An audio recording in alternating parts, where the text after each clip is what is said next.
Oke, bismillahirrahmanirrahim. Assalamualaikum warahmatullahi wabarakatuh. Selamat pagi teman-teman. Bagaimana kabarnya hari ini? Baik, alhamdulillah. Oke, bagaimana untuk hari ini? Semangat? Udah siap untuk melaksanakan atau mengikuti pembelajaran kita? Ya, Miss harap semuanya tetap dalam keadaan semangat ya dari awal hingga akhir nanti.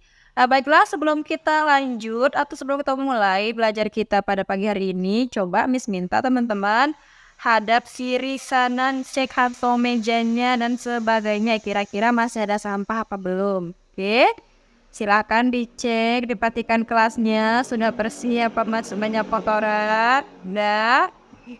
Ya, sudah tidak ada, aman? Oke, baiklah ya. Kenapa teman-teman? Karena dalam proses belajar, kelas yang bersih sangat berpengaruh ya untuk kita. Jadi Tuhan itu sangat menyukai kebersihan. Jadi jika dalam belajar kita menggunakan kelas dalam keadaan kotor, lalu bagaimana rahmat Tuhan akan datang kepada kita ya. Jadi kita usahakan tetap dalam keadaan bersih ya. Oke teman-teman, jika sudah tidak ada sampah, sudah aman, sudah bersih, seperti biasa sebelum kita melakukan pembelajaran, kita harus tetap melakukan doa ya, supaya apa yang kita pelajari, apa yang kita cari hari ini bisa berkah diridhoi sama Tuhan ya. Baiklah, sekarang silakan tundukkan kepala, kita berdoa dalam hati, masing-masing berdoa di mulut.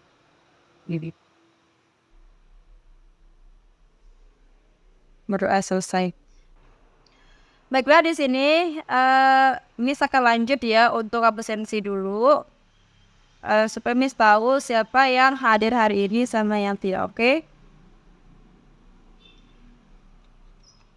Oke, di sini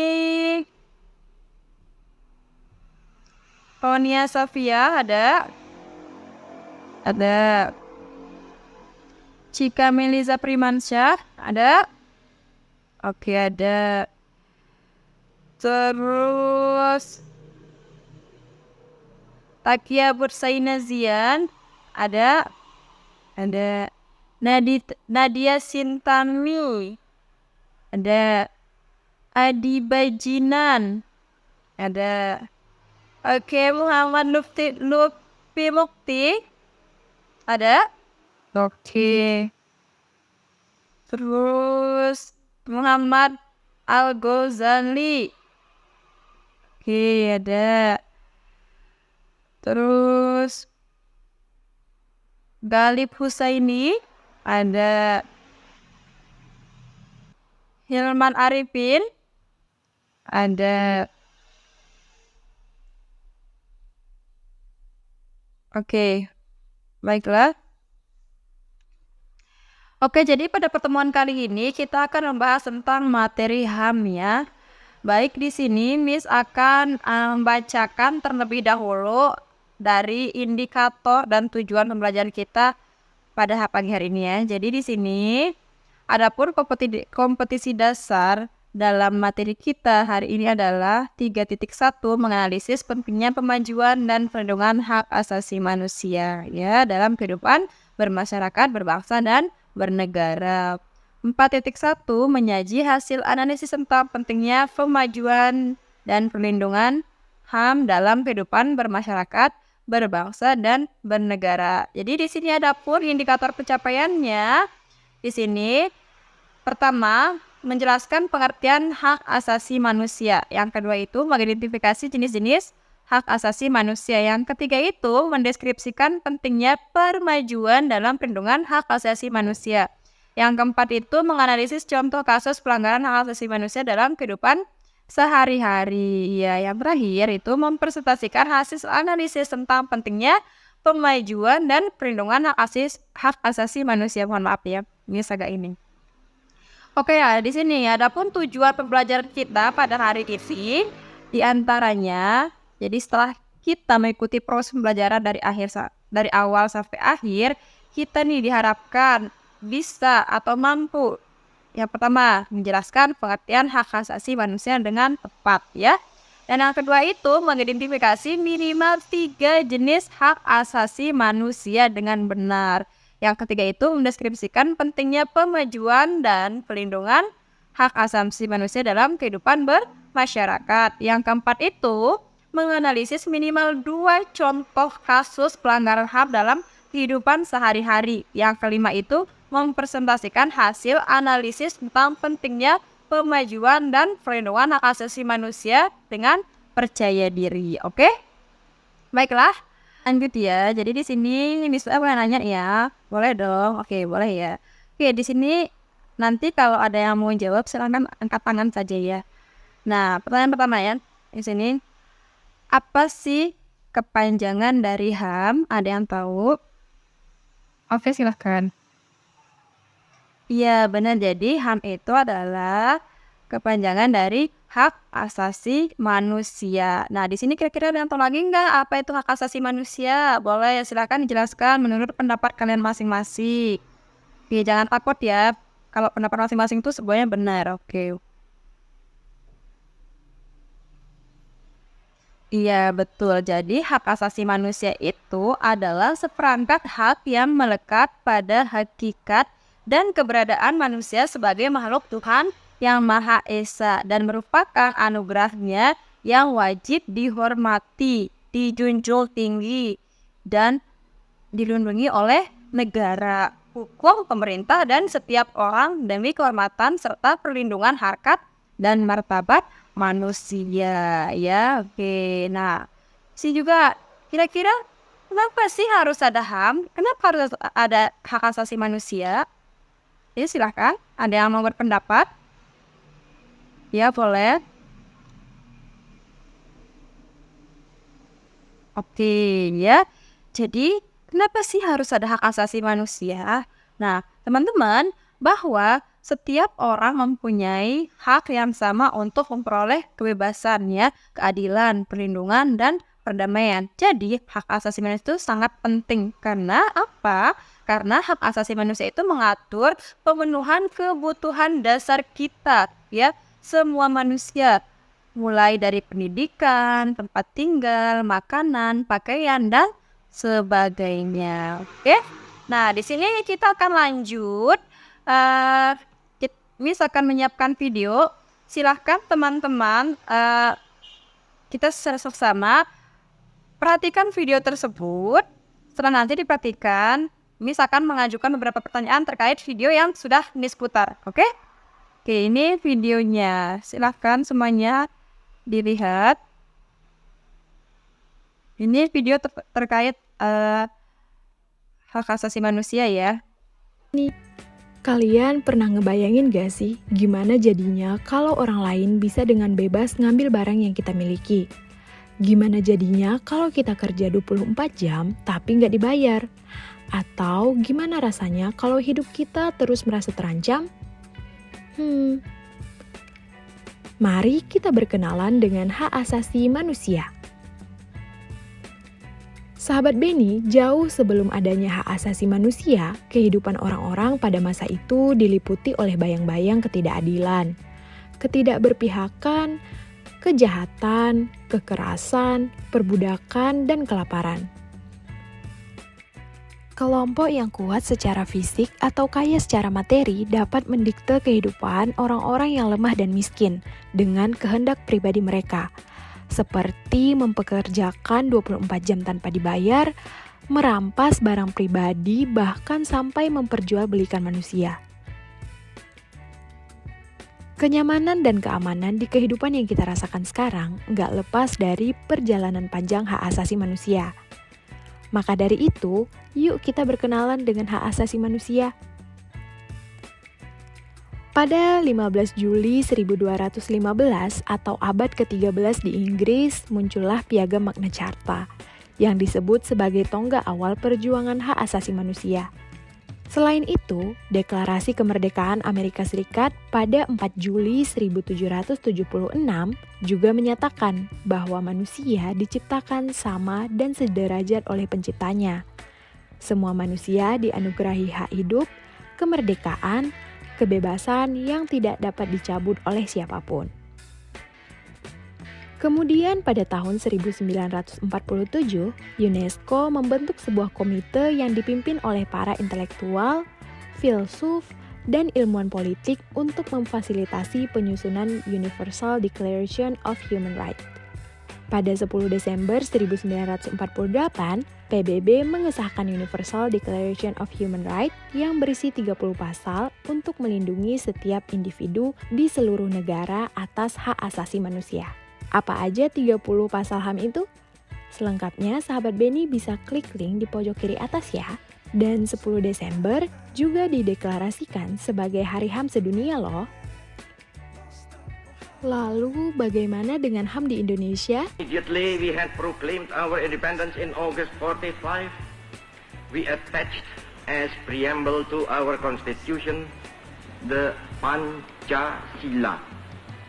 Dalam perjalanan sejarah negara Indonesia, perlindungan terhadap hak asasi manusia mengalami kemajuan, seperti dibentuknya Komnas HAM dan diwujudkannya dalam Undang-Undang Republik Indonesia Nomor 39 Tahun 1999 tentang hak asasi manusia, yang menyebutkan bahwa hak asasi manusia adalah seperangkat hak yang melekat pada hakikat dan keberadaan manusia sebagai makhluk Tuhan Yang Maha Esa, dan merupakan anugerahnya yang wajib dihormati, dijunjung tinggi, dan dilindungi oleh negara, hukum, pemerintah, dan setiap orang demi kehormatan serta perlindungan harkat dan martabat manusia.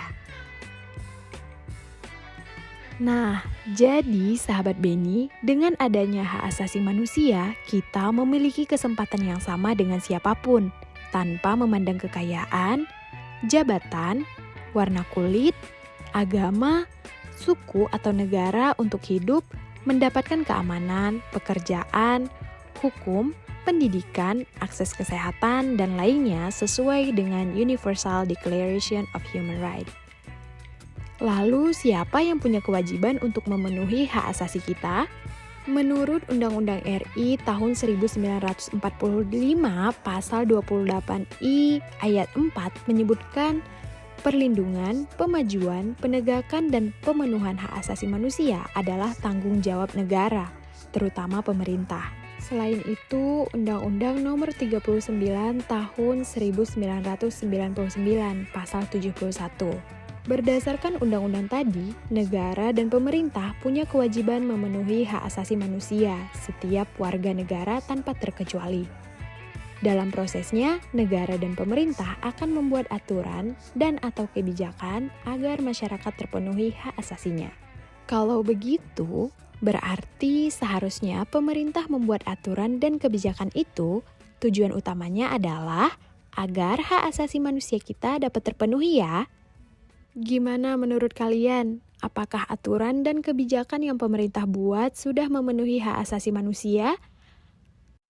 Baiklah teman-teman, jadi tadi kita sudah sama-sama menonton ya video pendek terkait penjelasan hak asasi manusia. Di situ juga sudah dijelaskan kapan ditetapkannya HAM, terus apa yang terjadi kepada rakyat sebelum adanya HAM. Nah, di sini Wis mau nanya, kira-kira dari video yang teman-teman tonton tadi, apa yang terjadi sama rakyat Indonesia sebelum ditetapkannya HAM? Oke, silahkan boleh dijawab. Mau teman-teman ya dari yang teman-teman tonton saja. Iya.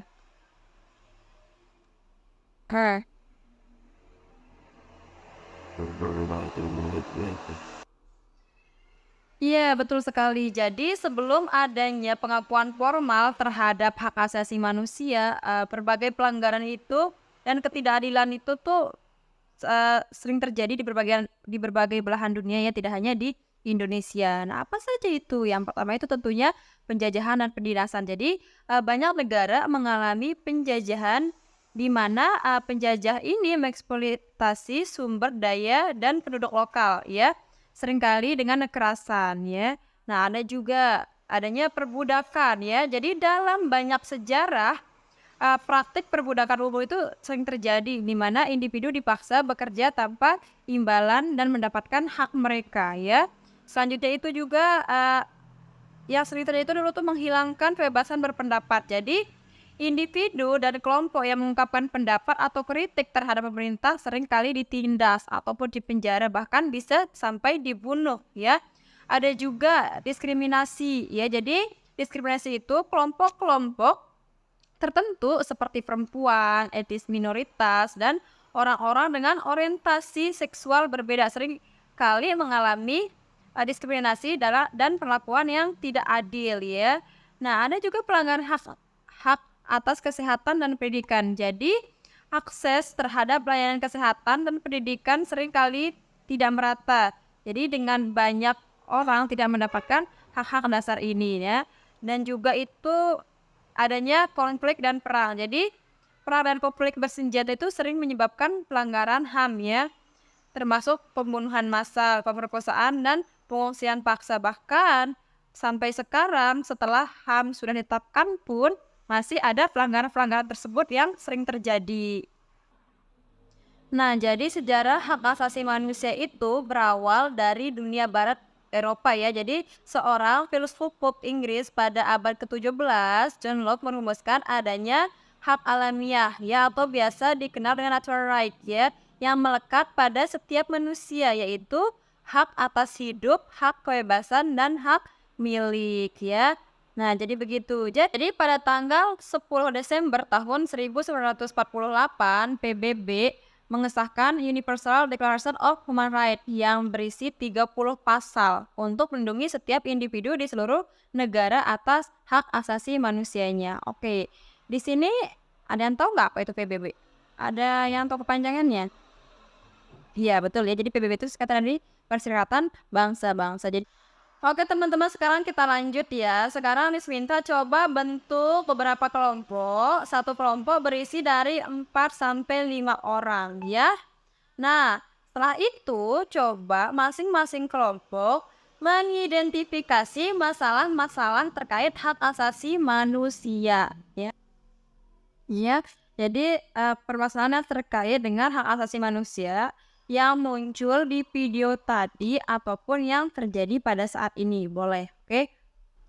Nah, untuk kasus-kasusnya teman-teman boleh mencari di berbagai sumber mana aja, boleh di buku paket, boleh di internet juga, dan di mana saja boleh ya. Terus coba teman-teman analisis contoh-contoh kasus pelanggaran hak asasi manusia yang sering terjadi dalam kehidupan kita sehari-hari. Nah, setelah itu nanti kalau sudah selesai semuanya, kita akan melakukan persentase. Jadi setiap kelompok itu akan mempresentasikan hasil diskusinya ya.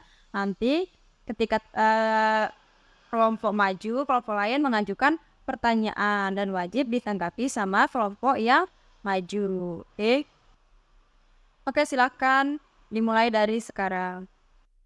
Oke, baik teman-teman, jadi sudah semuanya alhamdulillah ya udah berjalan lancar belajar kita hari ini. Kita sudah melalui beberapa tahap, mulai dari menonton video, tanya jawab, diskusi kelompok, presentase. Nah, sekarang kita lanjut menarik kesimpulan. Jadi kesimpulan pembelajaran kita pada hari ini apa sih gitu. Tapi sebelum itu kita refresh terlebih dahulu, kita expressing dulu, biasa expressingnya tepuk, tapi kali ini tepuknya berbeda. Oke, jadi tepuknya itu nanti ada tepuk 1, tepuk 2, tepuk 3, 4 sama 5 ya. Contohnya gini. Oke, Miss contohkan. Kalau Miss bilang tepuk 1, misalnya Miss contohkan ya. Tepuk 1, tepuk 2, tepuk 3, tepuk 4, tepuk 5.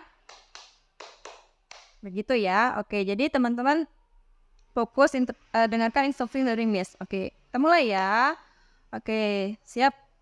Tepuk 1, tepuk 1, tepuk 2, tepuk 2, tepuk 3, tepuk 3, tepuk 4, tepuk 4, tepuk 5, tepuk 5.